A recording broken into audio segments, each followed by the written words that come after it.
Good morning Telangana. నేను సంగప్ప.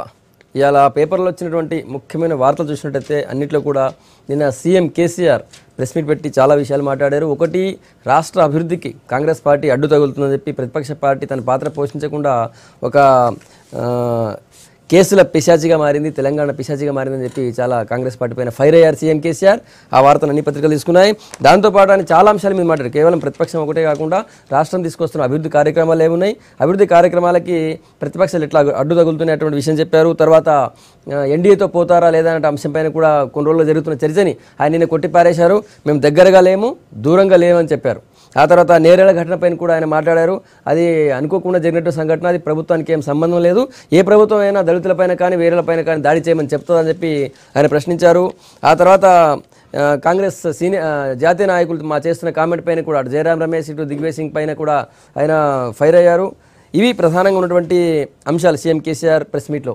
ఆ తర్వాత వేరే విషయాలు చూసినట్టయితే మాజీ మంత్రి ముఖేష్ గౌడ్ కొడుకు విక్రమ్ గౌడ్ కేసు, ఇది గన్ ఫైర్ కేసు తేలిపోయింది. ఆయన్నే కావాలని సొంతంగా సుపారీ ఇచ్చుకొని తనపై అటెంప్ట్ మర్డర్ చేయించుకోమని చెప్పాడు.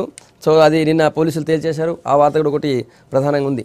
ఆ తర్వాత నిన్న main CM KCR press meet పెట్టడానికి ఈ విద్యుత్ ఉద్యోగుల కాంట్రాక్ట్ ఉద్యోగులు తర్వాత ఈ అవుట్సోర్సింగ్ ఉద్యోగులకు సంబంధించినటువంటి ఇష్యూ నిన్న కోర్టు కాంట్రాక్ట్ వాళ్ళని రెగ్యులరైజ్ చేయొద్దని చెప్పింది. అయితే వాళ్ళ గౌరవ వేతనం ఇవ్వమని చెప్పింది. ఆ పాయింట్ తీసుకొని కేసీఆర్ ప్రెస్ మీట్ స్టార్ట్ చేశారు. ఆ తర్వాత చాలా విషయాలపైన మాట్లాడినారు. ఇది మెయిన్ ఇష్యూ. ఈరోజు మనము సీఎం మాట్లాడిన అంశాలనే తీసుకుందాం. కాంగ్రెస్ పైన చాలా ఫైర్ అయ్యారు. ఎందుకు అంత ఫైర్ కావాల్సి వచ్చింది దాన్ని తీసుకుందాం. మనతో చర్చలో టీఆర్ఎస్ నుంచి ఎమ్మెల్సీ బొడగుంట వెంకటేశ్వర్ గారు, తర్వాత కాంగ్రెస్ నుంచి సీనియర్ నాయకులు గంటా వెంకటరమణారెడ్డి గారు, బీజేపీ నుంచి అల్జాపూర్ శ్రీనివాస్ గారు మనతో ఉన్నారు. వెంకటేశ్వర గారు మీరు చెప్పాలా, సీఎం నిన్న దాదాపు 2 గంటలు మాట్లాడారు. చాలాసేపు కాంగ్రెస్ పార్టీ పైన కోపాన్ని ప్రదర్శించారు, చాలా సీరియస్గా ఉన్నారు. ఎందుకు అంత కోపం వచ్చింది కాంగ్రెస్? కోపం అనేది కాదు, సీఎం గారు మాట్లాడతలేడు, నిగూఢంగా ఉన్నాడు అని కామెంట్స్ రోజు అదే పని. అస్తమానం ఈ ప్రభుత్వాన్ని విమర్శించాలి, ప్రతి కార్యక్రమాన్ని విమర్శించాలి, ప్రతి మంచి కార్యక్రమం చేపట్టినా దాన్ని కోర్టులో కేసేయాలి, ఏదో రకంగా ఆపాలి. ఈ రకమైన కార్యక్రమాలు చేస్తున్నప్పుడు చెప్పాల్సిన అవసరం వస్తుంది. కాబట్టి ఆయన చెప్పాడు కోపంతో కాదు. ఇప్పుడు ఉన్న విషయాలన్నీ ఒక ముఖ్యమంత్రిగా అన్ని విషయాలపైన ఆయన స్పష్టత ఇవ్వడం జరిగింది. ఆ రకంగా మీరు చేస్తున్న పరిణామాల పట్ల ప్రజలు ఏ రకంగా మిమ్మల్ని స్వీకరిస్తున్నారు? ఇప్పటికైనా మీరు ఒక జాతీయ పార్టీ, మీరు కూడా ప్రభుత్వాన్ని ఏలిండ్రు. ఎన్నో సంవత్సరాలు ఈ రాష్ట్రాన్ని ఏలిండ్రు. గడిచిన 10 సంవత్సరాలు కూడా మీ దగ్గర నుంచే టీఆర్ఎస్కి అధికారం వచ్చింది. అయినప్పుడు ఉందాగా ఉండాల్సిన అవసరం ఉన్నది. ఆ రకంగా ఒక నిర్మాణాత్మక ప్రతిపక్షంగా చేయాల్సిన పనులు ఉన్నాయి. మీరు చేయలేని పనులు మీరెందుకు చేస్తారన్నట్టు. ఇలా 1 కోటి ఎకరాలకు నీళ్ళు ఇవ్వాలనే లక్ష్యంతో బ్రహ్మాండంగా ప్రాజెక్టులను కట్టుకుంటూ మనం నీళ్ళు ఇవ్వడానికి ప్రయత్నాలు జరుగుతుంటే ప్రతి విషయంలో ఎంప్లాయ్మెంట్, ఒక పక్క ఎంప్లాయ్మెంట్ కావాలంటారు, ఎంప్లాయ్మెంట్కు నోటిఫికేషన్ ఇస్తే దాని మీద ప్రతి దాని మీద ఇవాళ విద్యుత్ కార్మికులు మేనిఫెస్టోలను చెప్పడం జరిగింది. ఆ రకంగా వాళ్ళని రెగ్యులరైజ్ చేద్దామని ఒక ఆలోచన. వాళ్ళైతే పాపం వాళ్ళ పరిస్థితి ఎంత దయనీయమో. 24 గంటలు వాళ్ళు వర్క్ చేస్తారు, ఫీల్డ్లో వర్క్ చేసేటోళ్ళు. వాళ్ళ గురించి స్టెప్ తీసుకుంటే ఇవాళ ప్రతి విషయంలో ఇవాళ విమర్శించుడే లక్ష్యంగా. ఏమన్నా అంటే ఆడ అవినీతి, ఈడ మిషన్ కాకతీయ షురువే కాదు, అందులో అవినీతి. మిషన్ భగీరథ పని మొదలు కాకముందుకే అవినీతి. మిషన్ భగీరథకు 43 కోట్లు ఎందుకు అంటారు? ఇవాళ ఒక్క చిత్తూరు జిల్లాకు కిరణ్ కుమార్ రెడ్డి సీఎం ఉంటే 8,000 కోట్లు పెడతాడు ఆడ. ఒక్క జిల్లాకు 23 జిల్లాల రాష్ట్రం ఉన్నప్పుడు. అప్పుడు ఏంటి, ప్రభుత్వాన్ని ముందుకు పోవద్దు, మేమేం చేయలేదు, మీరు కూడా చేయండి, మా లెక్క ఉండండి. రైట్. రమణారెడ్డి గారు చెప్పాలి, చాలా విషయాలు మాట్లాడారు. ఒక్కొక్క టాపిక్ నుంచి ముఖ్యంగా 1 కోటి ఎకరాలకు నీళ్ళు ఇవ్వాలి, పచ్చగా హరిత తెలంగాణ చేయాలన్నటువంటి లక్ష్యంతో పనిచేస్తుంటే ప్రతి ప్రాజెక్టు పైన ప్రతి చోట్ల కూడా స్టేలతో కోర్టుకు పోయి స్టే తీసుకొచ్చి అడ్డు తగులుతున్నారు. మొత్తం 96 కేసులు వేసినారు ఇప్పటిదాకా. ఇది ప్రతిపక్ష పార్టీ చేసే పని ఇదేనా అని ప్రశ్నించినారు. మీ ప్రాజెక్టులను అడ్డు తగులుతున్నారన్న విషయం చాలా ఉదాహరణతో వివరించినారు. సంగప్ప గారు, ఈ ప్రభుత్వమే ప్రాజెక్టులు కడతలేదు. గత ఆన్గోయింగ్ గవర్నమెంట్స్, కాంగ్రెస్ పార్టీ కావచ్చు, తెలుగుదేశం పార్టీ కావచ్చు, మరి ఈ రాష్ట్రంలో అనేక ప్రాజెక్టులను కట్టడానికి మరి కట్టిండ్రు. ఈరోజు 1 కోటి ఎకరాలని చెప్పేటువంటి పరిస్థితులలో వారు చెప్పినటువంటి లెక్కలే దాదాపు ఇప్పటికే దాదాపు 80 లక్షల పైన అయింది. వీళ్ళు ఇంకా చేయది 20 లక్షలు ఇస్తే 1 కోటి ఎకరాలు అనేటువంటిది ప్రచారంలో జరుగుతూ ఉన్నది. ఈరోజు ప్రభుత్వము మంచి అయితే మా అకౌంట్లో, ఏమైనా చెడు జరిగితే ప్రతిపక్షాల అకౌంట్లో వేయాలని చూస్తూ ఉన్నది. ఎందుకు కోర్టులో పోయినరు? భూసేకరణ చట్టం కేంద్ర ప్రభుత్వం 2013 చట్టానికి అనుగుణంగా నిర్ణయం తీసుకోలేదు కాబట్టి నష్టపరిహారం పునరావాసం విషయంలో అక్కడ ఉండేటువంటి రైతులు ప్రభుత్వానికి వ్యతిరేకంగా కోర్టులో పోయినరు. ఆ కోర్టులో పోయినప్పుడు ఈరోజు మీరు రాష్ట్రానికి ముఖ్యమంత్రి ఎట్లయిన్లు? తెలంగాణ రాష్ట్రాన్ని కేంద్ర ప్రభుత్వం చట్టం చేయడం ద్వారా మీరు ఈరోజు తెలంగాణ రాష్ట్రం ఏర్పడేది, రాష్ట్రానికి మీరు ముఖ్యమంత్రి అయిన్లు. మరి ఆ కేంద్ర ప్రభుత్వం తీసుకున్నటువంటి 2013 భూసేకరణ చట్టాన్ని మీరు ఎందుకు తూట్లు ఊడాలని చూస్తూ ఉన్నారనేటువంటిది ఈరోజు కాంగ్రెస్ పార్టీ ప్రశ్నిస్తున్నది. కాంగ్రెస్ పార్టీ డెఫినెట్గా దాని విషయంలో ప్రభుత్వం మీద వ్యతిరేకంగా అవసరమైతే న్యాయ పోరాటం చేస్తాం, ప్రభుత్వానికి వ్యతిరేకంగా అసెంబ్లీలో పోరాటం చేస్తాం. 2013 అనుగుణంగా పోరాటం ద్వారా ప్రాజెక్టులు అడ్డుకుంటున్నారు అంటే మీరు మీ ఇష్టం వచ్చినట్టు చేస్తారా? అంటే 2000 భూసేకరణ చట్టాన్ని ఎందుకు తీసుకొచ్చింది? రాష్ట్ర ప్రభుత్వాలు వాళ్ళ ఇష్టానుసారంగా వివరించకూడదు, ఎప్పుడో బ్రిటిష్ కాలంలో ఉండేటువంటి చట్టాలు వద్దు అని దాని మీద సుదీర్ఘమైనటువంటి మరి వాదోపవాదాలు చర్చలు సందర్భంగా తీసుకున్నటువంటి చట్టం. ఆ చట్టాన్ని మీరు ఎందుకు గౌరవించరు? మీకు అనుకూలమైనటువంటి రాష్ట్రం ఏర్పడడానికేమో కేంద్ర ప్రభుత్వం చేసినటువంటి చట్టం ద్వారా మరి 29వ రాష్ట్రం ఏర్పడుతుంది. ఆ రాష్ట్రానికి మీరు ముఖ్యమంత్రి అవుతారు. కానీ కేంద్ర ప్రభుత్వం అదే 2013 భూసేకరణ చట్టం తీసుకొస్తే దాన్ని ఈరోజు ఎందుకు దాన్ని తుంగలు దొక్కాలని చూస్తారో రెండోది. మొదటిది మరి ఈరోజు క్రమబద్ధీకరణ విషయంలో మంచి జరుగుతూనే వాళ్ళ అకౌంట్లో పడాలా? ఏమైనా తప్పు కోర్టులలో ఏమైనా ఫిల్స్ పడి ఏమైనా అయితే ఇది కాంగ్రెస్ పార్టీ అడ్డుకుంటారు. ఈరోజు క్రమబద్ధీకరణ మీరు ముఖ్యమంత్రి కాకముందు ఎన్నికల మేనిఫెస్టోలో మేము ఇట్లా అధికారం రాగానే అనేక విషయాలు కాంట్రాక్ట్ లెక్చరర్లు కావచ్చు, కాంట్రాక్టు ఎలక్ట్రిసిటీ ఉద్యోగులు కావచ్చు, కాంట్రాక్ట్ ప్రతి దాంట్లో మేము అందరినీ రెగ్యులరైజ్ చేస్తాం అని చెప్పినందుకే కదా మేము ఉద్యోగాలు ఇచ్చినా మమ్మల్ని కాదని మిమ్మల్ని అధికారంలో తీసుకొచ్చి మేము ఆ రోజు అవకాశాలు కల్పించినా మరి మమ్మల్ని పక్కకు పెట్టి టీఆర్ఎస్ పార్టీ వస్తే ఏదో మాకు రెగ్యులరైజ్ అయిపోతుంది, ఉద్యోగాలు వస్తాయన్నారు. 3 సంవత్సరాలు దాటినా 2 నెలలు అయినా ఇప్పటికి కూడా కాలేయం. ఎందుకంటే ఎలక్ట్రిసిటీ ఎంప్లాయీస్ ఎలక్షన్స్ రాబోతా ఉన్నాయి. ఎక్కడైనా ఎలక్షన్లు వచ్చినప్పుడే వీళ్ళకి గుర్తుకొస్తారు కార్మికులు కానీ లేకపోతే ఉద్యోగస్తులు కానీ. ఈ కాంట్రాక్ట్ ఈ యొక్క ఎలక్ట్రిసిటీ దాంట్లో డిపార్ట్మెంట్ లో ఎలక్షన్స్ వస్తున్నాయి. మ్యాండేటరీ రేపు ఇంకో నెలకు 10 నెలలకు పెట్టాలా? మొన్న 1 మంత్ పోస్ట్ పోన్ చేసి కాబట్టి హడావుడిగా దీన్ని తీసుకొచ్చిండ్రు. ఈ రోజు కోర్టులో పోయినప్పుడు కోర్టులు ఇది న్యాయబద్ధంగా లేదు అనేటువంటి విషయంలో స్టే ఇచ్చిండ్రు. దానికి మేమేం చేస్తాం? కాంగ్రెస్ పార్టీ ఒక ఛానల్ అయితే 24 గంటలు నడిపింది. కాంగ్రెస్ వాళ్ళు కుట్రతోటి ఇది చేస్తున్నారు. వాడు కోర్టుకు పోయినాడో తెలియదు మాకు, ఎవరు కోర్టుకు పోయి ఎందుకు పోయి. ఈరోజు సింగరేణి కార్మికుల విషయంలో కూడా వారికి వారసత్వ ఉద్యోగాలు ఇస్తామని చెప్తారు. ఎన్నికలు అక్కడ కూడా గుర్తింపు సంఘాన్ని ఎన్నికలు వచ్చినా హడావుడిగా జీవో తీసుకొస్తారు. ఆ జీవో కోర్టుకు పోతే అది కాంగ్రెస్ వాళ్ళు చేసి అంటారు. ఈరోజు మంచి జరిగితే మీరు ఈరోజు ఇదొకటే కాదు, రేపు ముస్లిం రిజర్వేషన్ బిల్లు కానీ, రేపు గిరిజన విషయంలో కానీ, ఇవన్నీ విషయాల్లో కూడా రేపు నేను చేసినా కోర్టులు సహకరించలేదు అని చెప్పుకునేటువంటి ప్రయత్నం చేసి ఆయన ఏదో పెద్ద సత్యశీలు అయినట్టు ఈ రాష్ట్ర ప్రజల మీద ప్రేమ ఉన్నట్టు వలకబోస్తా ఉన్నాడు తప్ప ఈరోజు నిజమైన చిత్తశుద్ధి ఉంటే ఇది కాదు చేయాల్సినటువంటి పరిస్థితి. ఈరోజు ప్రతిపక్షాలను తిట్టడానికి ఈరోజు ఒక అసహనంతో ఈరోజు రాష్ట్రంలో ప్రజలకు ఇచ్చినటువంటి వాగ్దానం అమలు చేయనటువంటి పరిస్థితుల్లో ముఖ్యమంత్రి అసహనంతో ప్రతిపక్షాల మీద దాడి చేసేటువంటి ప్రయత్నం. ఈరోజు బలమైన ప్రతిపక్షంగా కాంగ్రెస్ పార్టీకి ప్రజలు మరి దగ్గరయ్యేటువంటి పరిస్థితులలో ఆయన అక్కసంతా కూడా వెళ్ళబూసుకునేటువంటి ప్రయత్నం సుదీర్ఘకాలం. ఎవరైనా 2 గంటల ప్రెస్ కాన్ఫరెన్స్ ఉంటుందా అండి? ఎవరైనా ముఖ్యమంత్రి ప్రెస్ కాన్ఫరెన్స్ చూసిన అర్ధ గంట 20 నిమిషాలు 2 గంటలు కాంగ్రెస్ తిట్టడానికి 2 గంటలు తిడతాడు. 2 గంటలు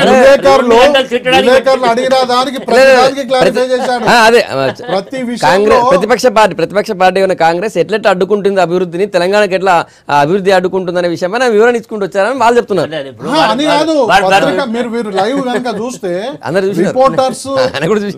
రిపోర్టర్స్ అడుగుతా ఉంటే దేన్ని కూడా వారు అడగడానికి కూడా ఏం అడగాలి, ఏం చెప్పాలి, వేరే టాపిక్ తో మీ దగ్గరకు వస్తాం. మళ్ళీ అల్జాపూర్ శ్రీనివాస్ గారు చెప్పాలి. శ్రీనివాస్ గారు, నిన్నటి సీఎం గారి ప్రెస్ కాన్ఫరెన్స్ ని ముఖ్యంగా ప్రతిపక్షాలపైన చేసినటువంటి విషయాలు ఎట్లా చెప్తారు? సీఎం గారు నిన్న చాలాసేపు ప్రెస్తో మాట్లాడుతూ కనబడ్డారు, చూడడం కూడా జరిగింది. అస్తమానం కొద్దిగా అసహనంతోనే ఉన్నట్టు కనిపిస్తూ ఉన్నారు. న్యాచురల్గా ప్రతిపక్షాలంటే చేయని పనుల గురించి గుర్తు చేయడం ఒక ప్రతిపక్షాల పాత్ర, వారి యొక్క ధర్మం కూడాను. ఆ కోణంలో ఆ యొక్క పనిలో భాగంగా ఎవరైనా మాట్లాడినా కానీ, కోర్టుకు వెళ్ళినా కానీ, ఇండివిజువల్స్ వెళ్ళినా కానీ స్టే వచ్చినందుకు దానికి ప్రతిపక్షాల మీద నెట్టేయడం అనేది కరెక్ట్ కాదు. కారణం లేకుండా ఆ యొక్క వాద్యానికి బలం ఏ విధంగా చేకూరుతుందో హైకోర్టులో ఏ విధంగా స్టేలు ఇస్తారో ఇప్పుడే ఒకసారి గుర్తు చేసుకోవాలి ముఖ్యమంత్రి గారు. ఇప్పటిదాకా ఎన్ని కేసులు ఈ ప్రభుత్వ నిర్ణయాలకు వ్యతిరేకంగా జడ్జిమెంట్స్ వచ్చినాయో ఒక్కసారి గుర్తించాలి. మేము ప్రజలకు సౌకర్యవంతంగా ఉండాలని కోరుకుంటున్నాం, ఖిలాఫ్ చేస్తలేము అన్నిటికీ కూడా. చేసే చోట చేస్తున్నాం, మంచి విషయాల చోట డెఫినెట్గా మేము సమర్థించే సందర్భంలో సమర్థిస్తున్నాం. కానీ కోర్టులు పోయిన తర్వాత ఇవాళ అన్ని చూసినాం మనం, జడ్జిమెంట్ వచ్చింది ఈ యొక్క కాంట్రాక్ట్ ఉద్యోగుల గురించి. అంటే జడ్జిమెంట్ సీఎం గారు అభినందించారు, కోర్టు కూడా థ్యాంక్స్ చెప్పారు. ఏమని? రెగ్యులరైజ్ మేము చేయట్లేదు, అబ్జార్ప్షన్ చేస్తున్నాం, వాళ్ళ గౌరవ వేతనం ఏమన్నది కోర్టు, అంతకంటే ఎక్కువ ఇస్తున్నాం ఏమని చెప్పినారు. కాంట్రాక్ట్ వ్యవస్థను రద్దు చేయమని చెప్పింది, కాంట్రాక్ట్ వ్యవస్థను రద్దు చేయమని చెప్పింది. ఇంతకుముందు అవుట్ సోర్సింగ్ అనే కాంట్రాక్ట్ దానిలో వేరే కాంట్రాక్టర్ ద్వారా తీసుకుంటారు. గారు ఏ ప్రభుత్వానికైనా ఒక ప్రభుత్వాలు తీసుకున్న నిర్ణయాలను సరి చేసుకోవడానికి ముఖ్యమంత్రి అయిన తర్వాత 6 నెలలకు 3 సంవత్సరాల తర్వాత ఇప్పుడు చేసి అప్పుడు ఆ ప్రభుత్వాలు చేసిన ఈ ప్రభుత్వాలు చేసిన వేరే ప్రభుత్వాలు తోయడం కంటే మీరు 5 సంవత్సరాలు ఈ ప్రభుత్వానికి కాలపరిమితి, 3 సంవత్సరాల దాకా మీరు గమ్మున నిద్రపోతారు. మీకు ఏదో ఎలక్షన్లు వస్తున్నాయి కాబట్టి హడావుడిగా నిర్ణయం తీసుకుంటారు, అది కోర్టుకు పోతారు. కోర్టులు కొని చెప్పినాయి, కోర్టు చెప్పినటువంటి పరిస్థితులు ఇప్పుడు కాదు, చాలా విషయాల్లో చాలా ప్రీవియస్ జడ్జిమెంట్స్ కూడా ఉన్నాయి. దాన్ని మీరు పరిగణలోకి తీసుకోవాలి కదా. వాటికి అంటే రిక్రూట్మెంట్ ప్రొసీజర్ ఉండదా అండి సంగప్ప గారు?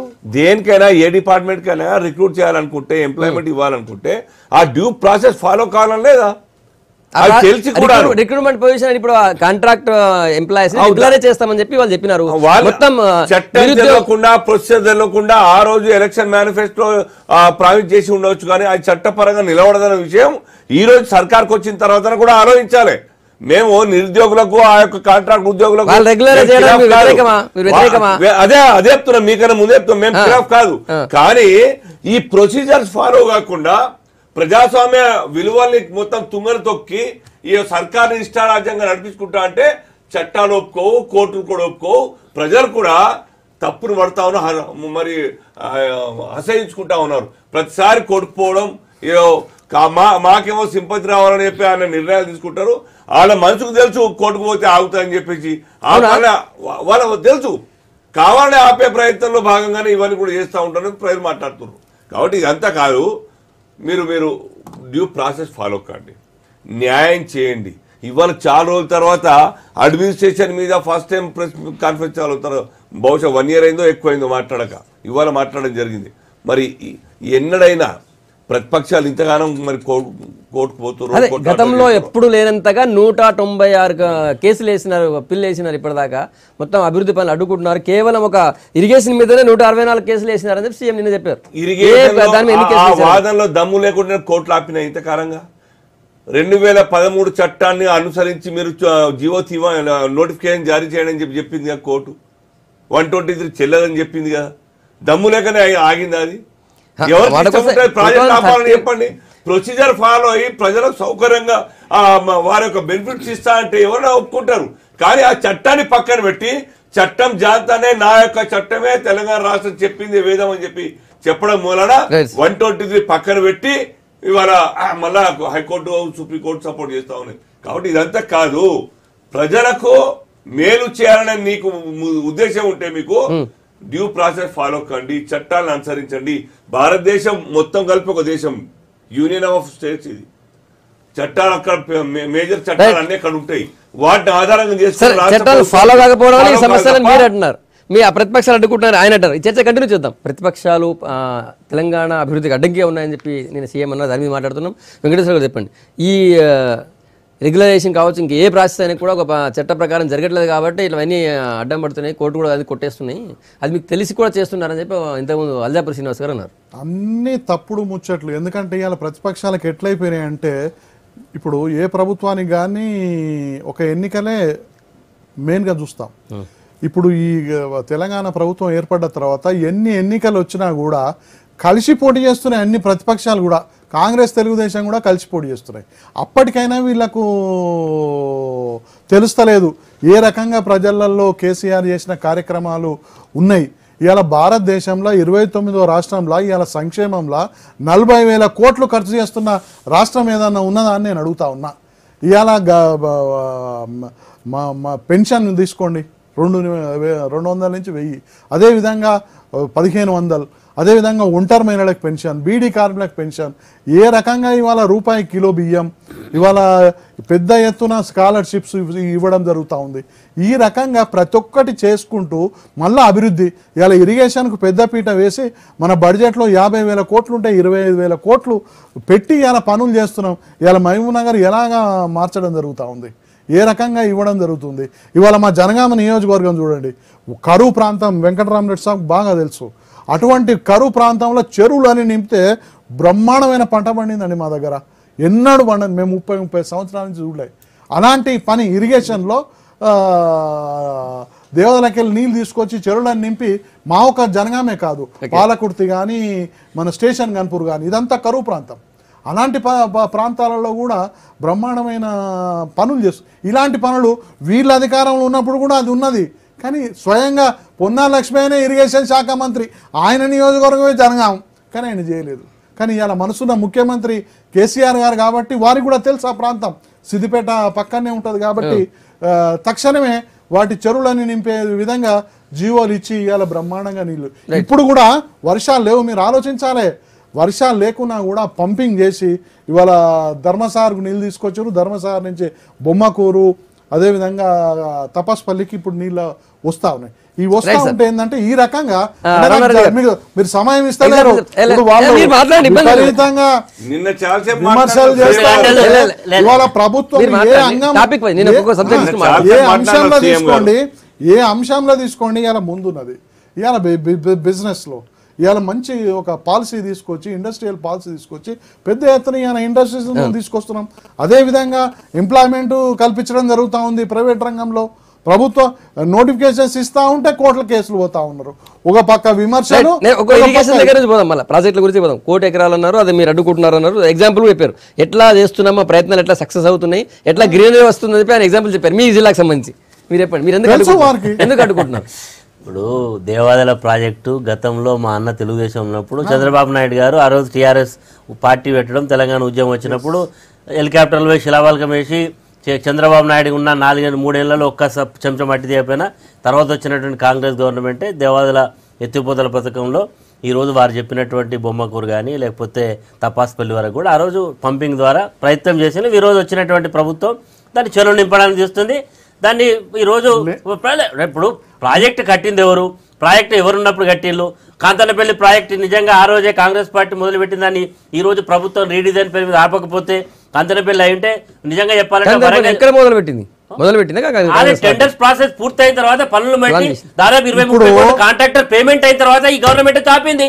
ఇది కేవలం డౌన్ స్ట్రీమ్ నుంచి నీళ్లు పెరిగినాయా, ఏమైనా దాని వల్ల రీజన్ ఇంకా ప్రాజెక్టు వ్యయం పెరిగింది. ఈ రోజు ప్రభుత్వం ఏంటంటే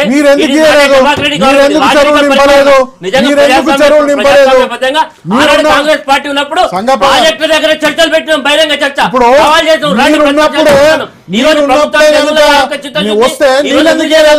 మీరున్నప్పుడు ఎందుకే లేదు నీళ్లు, ఇవాళ ఎందుకు నీళ్లు ఇవ్వడం జరుగుతుంది? ఎందుకు బ్రహ్మాండమైన పంట చిన్న చిన్న స్లీవ్స్ చిన్న చిన్న పనులు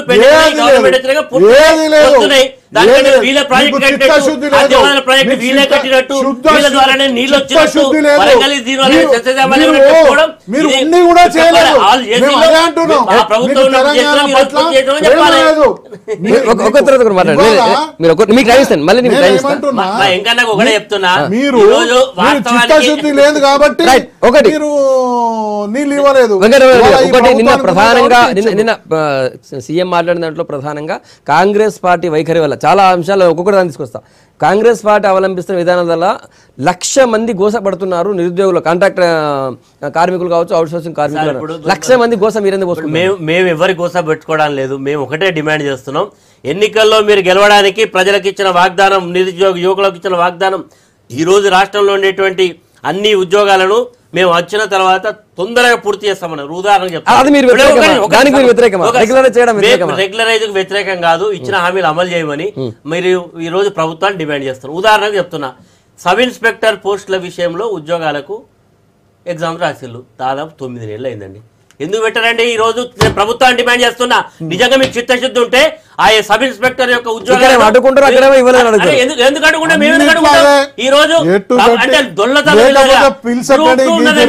గ్రూప్ టూ ఎగ్జామ్ నిర్వహించారు. ఆ నిర్వహించినటువంటి ఎగ్జామ్లలో అవకతవకలు కోర్టు చెప్పింది, అవకతవకలు అంటే మీరు పారదర్శకంగా చేయడంలో వైఫల్యం చెంది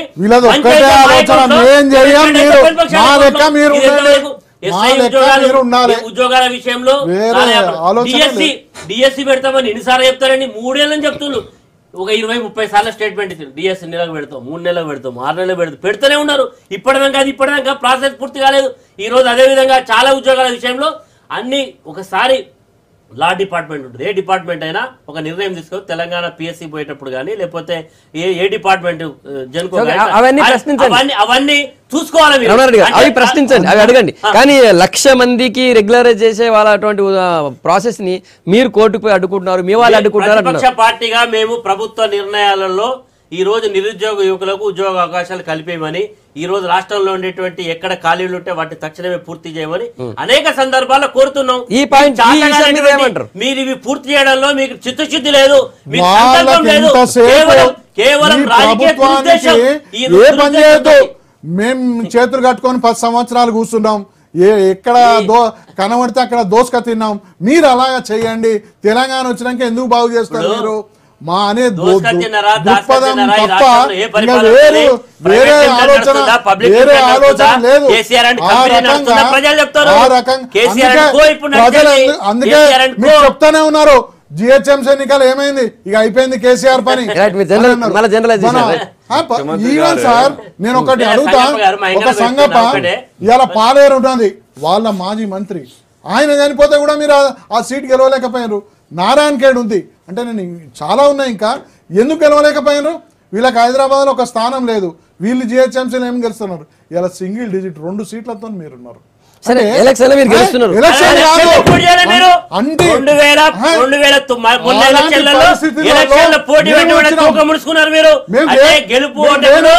రాజకీయ పార్టీలకు కొత్త కాదు, కాంగ్రెస్ పార్టీకి 26 సీట్ల రాష్ట్రంలో పరిపాలన చేసినాం. ఈ రోజు మీరు 2009లో మీ 10 సీట్లు వచ్చినాడు మీ నాయకుడు మీడియా ముందుకు రాక 8-9 నెలలు ఎక్కడున్నాడో తెలియదు. ఈ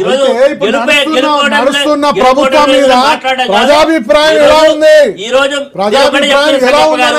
ప్రజలకు వాగ్దానం చేసిళ్ళు, అనేక మేనిఫెస్టోలు పెట్టిళ్ళు, వాళ్ళ మేనిఫెస్టో బైబిల్ అని చెప్పిళ్ళు, భగవద్గీత అని చెప్పిళ్ళు, ఖురాన్ అని చెప్పిళ్ళు. దగ్గరికి పోతే ఇక మాకు పుట్టగతులు ఉండవు, ఇక మాకని ఒక్కొక్కరు హైరాణ పడిపోతున్నారు. అందుకొరకు ఒక్కొక్కరికి ప్రజల దగ్గర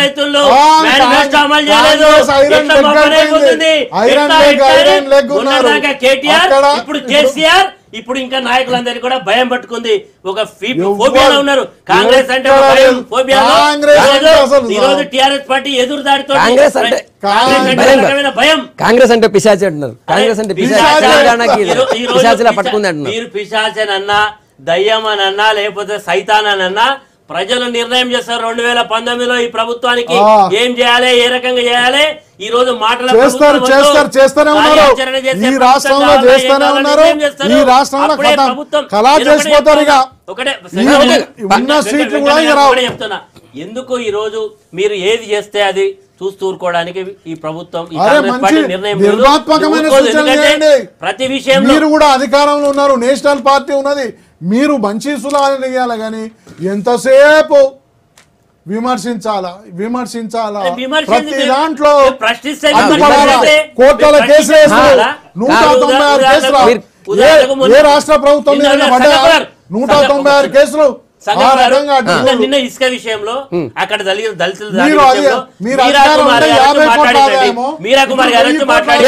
నిన్న కూడా మళ్ళీ ఆయన చనిపోయాడు.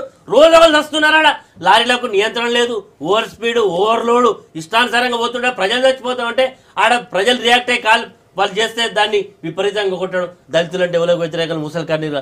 నిజంగా మీకు చిత్తశుద్ధి ఉంటే ఆ రోజే ఒక ఎంక్వైరీ ఆర్డర్ చేసి వాళ్ళు ఎవరైతే అధికారులు థర్డ్ డిగ్రీ ప్రయోగించి అక్కడ మీద అమాయకుల మీద కేసు ఇబ్బంది పెట్టిలో వాళ్ళ మీద యాక్షన్ తీసుకొని మీరు ఇష్టం వచ్చినట్టుగా ఈ రోజు ప్రభుత్వం మంచి చేస్తే డెఫినెట్ గా అభినందిస్తాం. ప్రభుత్వాలు తప్పిదాలు ఉంటే ప్రశ్నిస్తాం.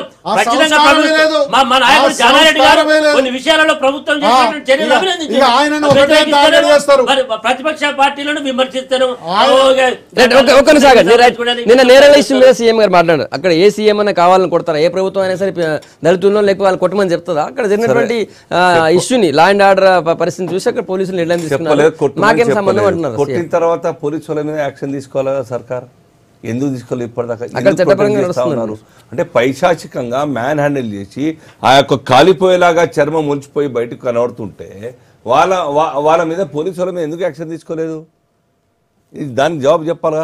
ఎక్కడైతే ఆరోపణలు వస్తాయో ఆ ఆరోపణలో వాస్తవం ఉన్నదాన్ని సర్కార్ అడ్మిట్ చేయదు, ఎప్పుడు కూడా ఒప్పుకోదు. ఇప్పుడు అనేక ఆరోపణలు ఈ సర్కార్ మీద ఉన్నాయి, వాటికి సమాధానం చెప్పరు, కొట్టి పారేస్తారు. అరే భయ్ ఏదో చెప్తున్నారు, దీన్ని ఎంక్వైరీ చేద్దాం, నేనేమో రాజకీయ అవినీతి లేకుండా రాజకీయం ప్రభుత్వాన్ని నడపాలని ఒక మాట ఇచ్చిన ప్రజలకు ఆ యొక్క ఆరోపణలు వచ్చినప్పుడు నేను ఎంక్వైరీ చేయాల్సిన ధర్మం నాది, నా డ్యూటీ అని చెప్పేసి ఎన్నడన్నా కానీ అడ్మిట్ చేసిన దాఖలాలు ఉన్నాయని చెప్పండి. ఇవాళ మా యొక్క నిజామాబాద్ జిల్లాలో చెప్తాను, ఒకవేళ సర్కార్ అధికారులు ఎవరైనా వింటే ఇక్కడనే చీఫ్ విప్ గారు కూడా అర్థం చేసుకోవాలి. ఎస్ఆర్ఎస్పి ప్రాజెక్టు ముంపున గురైనటువంటి గ్రామాలు సంగప్ప గారు చాలా ముఖ్యమైన విషయం. ఎస్ఆర్ఎస్పి ప్రాజెక్టు ముంపున గురైన గ్రామాలకు కూడాను మిషన్ కాకతీయ నిధులు కేటాయిస్తారండి. నందిపేట మండలంలో మిషన్ కాకతీయ నిధులు కేటాయించినారు. పనులు చేయకుండా కానీ లిఫ్ట్ చేసేసిన డబ్బులన్నీ కూడా బోర్డు పెట్టేసిన పనులు చేసినట్టు వండర్. ఎప్పుడో 30 ఏళ్ల కింద ముంపున గురైన గ్రామాలు, అక్కడ నీళ్లు మొత్తం ఎప్పుడు నీళ్ళే ఉంటాయి, అక్కడ ఏ మాత్రంగా కూడా సాగు ఆయకట్టు లేదు. ఆ గ్రామ రైతులు బతుకుంటా ఉన్నారు. ఈ యొక్క గ్రామం మా గ్రామంలో మా చెరువుకు ఇంత డబ్బు ఎందుకు, అంత ఒక కాంట్రాక్టర్కో టీఆర్ఎస్ నాయకులు తినే మెక్కేకి అలా అలొకేట్ చేస్తున్నా అని చెప్పడం జరిగింది. అంటే ఈ అవినీతి మీద ఎంక్వైరీ చేస్తున్నా?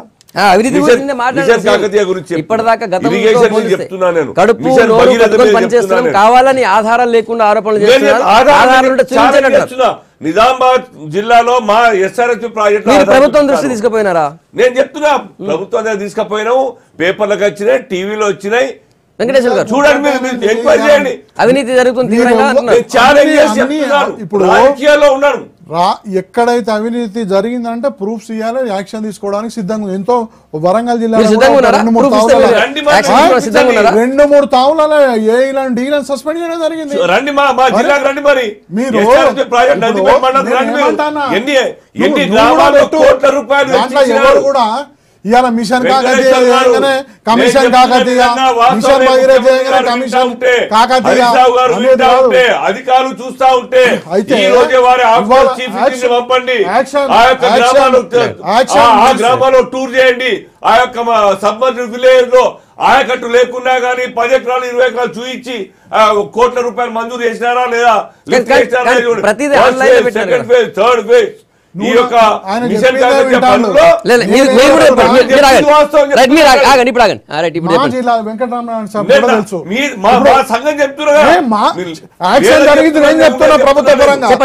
ఇవాళ వరంగల్ జిల్లాలో కూడా మిషన్ కాకతీయ దగ్గర తప్పులు జరిగితే మైబాదుల కొంత, బులుగుల కొంత సస్పెండ్ చేశారు. మరి ఆ డబ్బులు ఏవైతే ఉన్నాయో రికవరీ చేసి ఆ డబ్బులు డబ్బులన్నీ కూడా ఆ గ్రామ డెవలప్మెంట్ కోసం ఇవ్వండి. ఇవాళ తీసుకురావడం వల్లనే రైతాంగానికి లాభం జరుగుతుంది. చెప్తే దాన్ని పాజిటివ్ గా తీసుకునే అలవాటు లేదు. చెప్తే నేను వినడం అని చెప్పేసి మంచి మాటకు వినాలి. నాకు ఇంకొక విషయం తెలిసింది ఈ మధ్యనే, అది ఎంక్వైరీ చేయాలని నేను బయట విన్నది చెప్తా ఉన్నాను. ఈ యొక్క హరితహారం పేరు మీద మొక్కలకు చిన్న ఉన్నట్టు పౌచ్ ఉంటుంది కవరు, చారణ 30 పైసలు 40 పైసలకు వస్తుందండి. అది నాకు తెలిసింది ఎంతవరకు వాస్తవం చూడండి, ఎంక్వైరీ చేయండి. 12 రూపాయలు కోట్ చేసినట్టుగా కనబడతా ఉన్నది. చెప్తా ఉన్నాను, ఒక పౌచ్ 12 రూపాయలట. పౌచ్ కోట్ల రూపాయలతో వాల్యూ చేస్తే అంతా కూడా. మీరు ఎంక్వైరీ, అది వాస్తవం ఉంటే ఎంక్వైరీ చేయండి, లేకుంటే ఆరోపణలు ఖండించండి. అనుభవజ్ఞులు ఈ రకంగా చెప్తున్నారు పావులు ఉంటది 12 రూపాయలని. మీ దగ్గర ఎప్పుడైనా మాట్లాడేటప్పుడు పక్కా ఆధారాలు ఉంటే కానీ జనరల్ గా లాస్ట్ టైం కానీ అంతకుముందు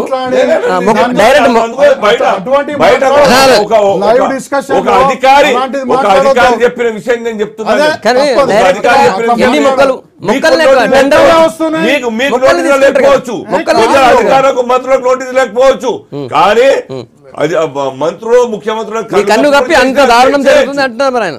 ఎక్కడ కూడా ఇప్పుడు ఒకటే సార్, మనం లైవ్ డిస్కషన్ లో ఉన్నప్పుడు వారు అనుభవజ్ఞులు పెద్దలు ఇట్లా 10 పైసల 20 పైసల దానికి 12 రూపాయలు పెట్టి కొంటున్నారు అనేది నిర్దిష్టమైన ఆధారం. ఇప్పుడు మనకి ఎక్కడైనా ఆర్డర్ ఇష్యూ అయిందా అట్లా ఉంటే మాట్లాడాలి తప్ప ఇప్పుడు నువ్వు మిషన్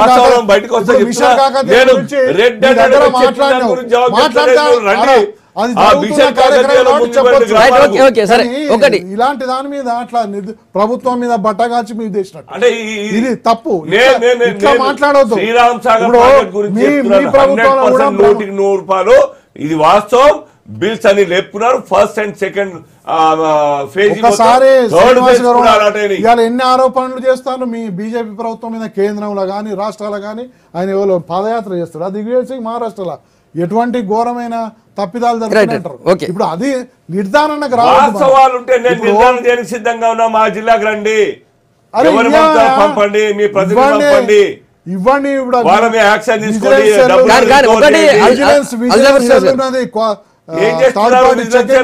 ఎవరికైనా ధైర్యం సర్కార్ యొక్క నిర్ణయానికి వ్యతిరేకంగా ఏ విజిలెన్స్ అయినా ఏ ఇంటెలిజెన్స్ ఆఫీసర్ అయినా రిపోర్ట్ చేసే ధైర్యం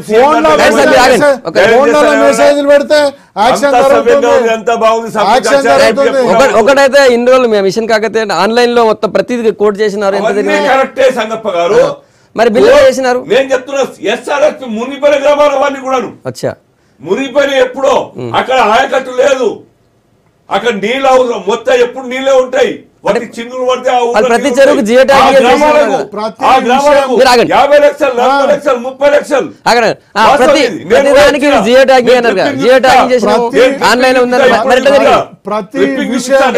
ప్రతి విషయం కూడా ట్రాన్స్పరెంట్ గా ఉంది.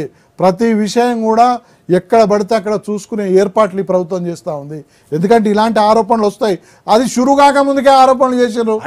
అయితే ఎక్కడైతే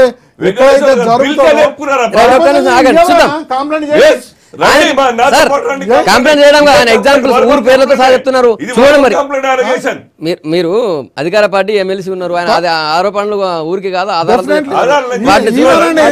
ఇంకో పాయింట్ పోతాం. రమణారెడ్డి గారి పని ఈ నేరల ఇష్యూ పైన కొన్ని రోజులు చాలా ఇష్యూ జరుగుతుంది. ఆల్రెడీ మీరా కుమార్ గారు కూడా వచ్చిపోయినారు. చివరికి నేను సీఎం గారు మీరా కుమార్ గారు కావచ్చు, ఎవరు వస్తేంది అక్కడ జరిగినటువంటి ఘటన డైరెక్ట్గా అది పోలీసులు అక్కడ జరిగినటువంటి ఆ ల్యాండ్ ఆర్డర్ ఇష్యూలో జరిగింది. నాకేం సంబంధం సీఎం అంటున్నారు, ప్రభుత్వానికి ఏం సంబంధం అంటున్నారు ఆయన. మీరు ప్రభుత్వం మీద కావాలని ఇష్యూ చేసి మీరేదో బతకడానికి కోసం ప్రయత్నం చేస్తున్నారు. ఫ్రస్ట్రేషన్లో ఉన్నారో సీఎం. ఎవరు ఫ్రస్ట్రేషన్లో ఉన్నారో ముఖ్యమంత్రి గారు ప్రెస్ కాన్ఫరెన్స్ 2 గంటల ప్రెస్ కాన్ఫరెన్స్ బట్టి అర్థమైంది. నిన్న వారి అక్కసంతా కూడా కాంగ్రెస్ మీదనే, కాంగ్రెస్ కాంగ్రెస్ అనేటువంటి మాట చెప్తూ ఢిల్లీలో ఆఫ్ ది రికార్డ్ చెప్పిండట. ఈ కాంగ్రెస్ పార్టీ నమ్మేటట్టు ఉండదు, ఇది వర్షక ఎండిపోయిన గరకలెక్కుంటుంది, వానవడంగా ఎగురు ఎట్లా లేస్తుందో కాంగ్రెస్ పార్టీ కూడా అట్లా లేచేటువంటి పార్టీ. దీని పట్ల జాగ్రత్తగా ఉండాలని మన ఇంటర్నల్ సర్కిల్ లో చెప్పినటువంటి మాట నాకు తెలుసుకోండి. ఓ రామాయందుకు కాంగ్రెస్ పార్టీకి చరిత్ర ఉన్నది. అయితే ఈ రోజు నిన్న నేరెళ్ల సంఘటన విషయంలో ముఖ్యమంత్రి గారు జరగవచ్చు, ఒక అధికారి తప్పు చేయవచ్చు, నిజంగా ప్రభుత్వానికి మంచి ఉద్దేశమే ఉండొచ్చు. తప్పు జరిగిందని కాంగ్రెస్ పార్టీ మొదలుపోయి చెప్పింది, బీజేపీ పోయింది, సిపిఐ పోయింది, సిపిఎం పోయింది, తెలుగుదేశం పోయింది, అందరూ కూడా పోయి అక్కడ జరిగినటువంటి సంఘటన పట్ల విచారణ వ్యక్తం చేస్తూ ముఖ్యమంత్రి గారి యొక్క మంత్రి గారి నియోజకవర్గం కాబట్టి మంత్రి గారు స్పందించాలి, అక్కడ ఉండేటువంటి అధికారులు తప్పు చేశారు వాళ్ళు యాక్షన్ తీసుకోవాలి, దాని మీద న్యాయ విచారణ చేయాలని అడిగిళ్ళు.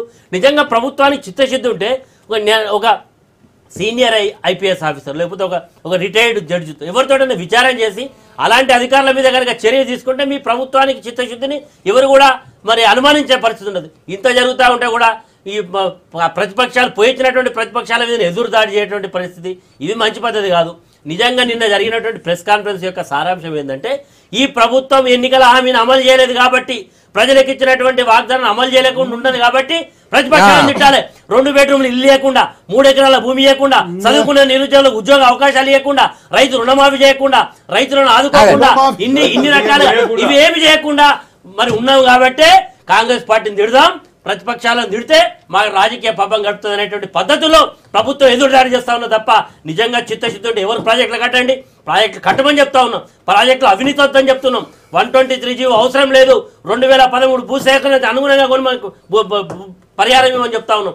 ఇవన్నీ చెప్తా ఉంటే మీరు అది చేయకుండా ఎక్కడ నీడడ్డం వచ్చినా లేకపోతే ఏది గోడడ్డం వచ్చినా పిల్లడ్డం వచ్చినా ఎందుకంటే కాంగ్రెస్ నాకు అర్థం కాదు. ఒక్కటే ఇప్పుడు వీళ్ళది ఏ ఇష్యూనైనా రచ్చ చేయాలి, ఇష్యూస్ లేవు, పని లేదు, ప్రభుత్వం చేసే మీద డైరెక్ట్గా విమర్శలు చేయడానికి లేదు. ఎందుకంటే సంక్షేమ కార్యక్రమాలు బ్రహ్మాండంగా జరుగుతున్నాయి, ప్రజల్లోకి పోతున్నాయి, ప్రజలు కూడా ఆమోదం పొందినట్టు చూపిస్తా ఉన్నది. ప్రతిదీ అది అవుతుంది. ఒక పక్క అభివృద్ధి, ఇరిగేషన్ లా బ్రహ్మాండంగా వీళ్ళ లెక్క 30 ఏళ్ళు 40 ఏళ్ళు ప్రాజెక్టులు కట్టేది కాదు. ఇవాళ వితిన్ 5 years లోపల మన టార్గెట్ పెట్టి 1 కోటి ఎకరాలకు నీళ్ళు అనే లక్ష్యంతో రాత్రి బౌలు పనిచేస్తున్నాడు ముఖ్యమంత్రి గారి ఆలోచన, హరీష్ రావు గారి పోరాటం. అనునిత్యం కాలువల పొంటి ప్రతిసారి తిరగడము, ఎక్కడ పని ఆగిపోయినా అడిగి పోవడము, ఆ రకంగా ఇవాళ స్పీడప్ చేసి వరుస్తుంటే వీళ్ళ కండ్లల్లా నీళ్ళు వస్తూ ఉన్నాయి. ఎందుకంటే ప్రభుత్వం ఆ రకంగా స్పందించి పనిచేస్తూ ఉంటే ఎక్కడ నీళ్ళు కావాలంటే అక్కడికి ఇచ్చే ప్రయత్నం. ఇవాళ SRSP నిడతలేదు, నిండకపోయేందుకే రేపు పోచంపాడు దగ్గర మన శంకుస్థాపన చేసి ఇవాళ పునర్జీవన కార్యక్రమం చేస్తాం. ఇలాంటి మంచి కార్యక్రమాలు చేయాలి. మంచి కార్యక్రమాలు చేస్తే వీళ్ళ కళ్ళకి నీళ్ళు వస్తున్నాయి. ఎందుకంటే వీళ్ళు చేయలేదు, ఈ ప్రభుత్వం చేస్తే ఇక మాకు ఇప్పటి వరకు ప్రజలు చెప్తానే ఉన్నారు, కూడా వాళ్ళ వైఖరిలో మార్పు వస్తలేదు. దానికి తోడు ఇద్దరు పోరాటం ఏంది ఎరికైనా, మేమంటే నంబర్ 1 మేము వస్తామని ఈ బీజేపీ కాంగ్రెస్ వాళ్ళు ఈడ కొట్లాడుతా ఉన్నారు. అందుకే ఆ శ్రీనివాస్ గారు మాట్లాడతారు, కాంగ్రెస్ వాళ్ళు అంటారు మీరిద్దరు దోస్తులు అంటున్నారు. మేము నంబర్ 1 ప్రధానమంత్రి గారిని అసెంబ్లీలోనే ప్రశంసిస్తారు. వెంకటేశ్వర గారు, గంటా వెంకటరమణారెడ్డి గారు, అల్జాపూర్ శ్రీనివాస్ గారు, గుడ్ మార్నింగ్ తెలంగాణ మీ అభిప్రాయాలు చెప్పినందుకు. ఇది ఇవాల్టి గుడ్ మార్నింగ్ తెలంగాణ. మళ్ళీ రేపు కలుద్దాం. Stay tune.